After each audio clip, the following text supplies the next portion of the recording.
ಬನ್ನಿ, ನಾನು ನಿಮ್ಗಿವತ್ತು ಹೆಣ್ಮಕ್ಳ ತಾಳಕ್ಕೆ ಕುಣಿಯೋ ಗಂಡು ಪಕ್ಷಿ ಕತೆ ಹೇಳ್ತೀನಿ. ಅರಣ್ಯ ಮೌನವಾಗಿದೆ. ಗಾಳಿಯೂ ಸಹ ತನ್ನ ಉಸಿರನ್ನ ಬಿಗಿಯಾಗಿ ಹಿಡಿದುಕೊಂಡಿದೆ. ವೇದಿಕೆಯಲ್ಲಿ ಒಂದೇ ಒಂದು ಒಣಗಿದ ಎಲೆಯೂ ಸಹ ಈತನ ನೃತ್ಯದಲ್ಲಿ ಭಂಗ ತರಬಹುದು. ಕಾಡಿನ ಈ ಮೌನದ ಮಧ್ಯೆ ಒಂದು ಅಚ್ಚರಿಯ ನೃತ್ಯ ಆರಂಭವಾಗಲಿದೆ. ಇವನ ಹೆಸರೇ ವೆಸ್ಟರ್ನ್ ಪೆರೋಶಿಯಾ.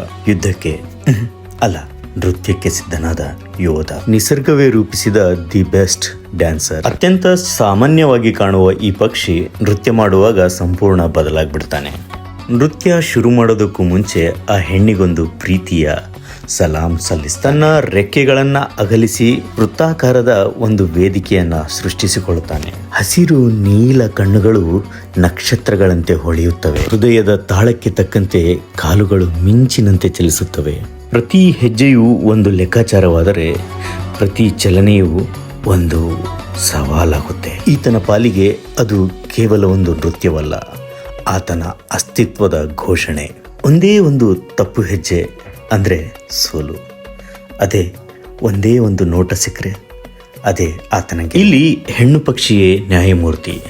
ಆಕೆಯ ಒಂದೇ ಒಂದು ದೃಷ್ಟಿಯೇ ಅಂತಿಮ ತೀರ್ಪು. ಆ ಒಂದು ನೋಟಕ್ಕಾಗಿಯೇ ಈ ನೃತ್ಯ. ಈ ಸೃಷ್ಟಿಯೇ ಹೀಗೆ. ಅವ್ರು ಆಡಿಸ್ತಾರೆ, ನಾವು ಆಡಬೇಕು. ಏನಂತೀರಾ?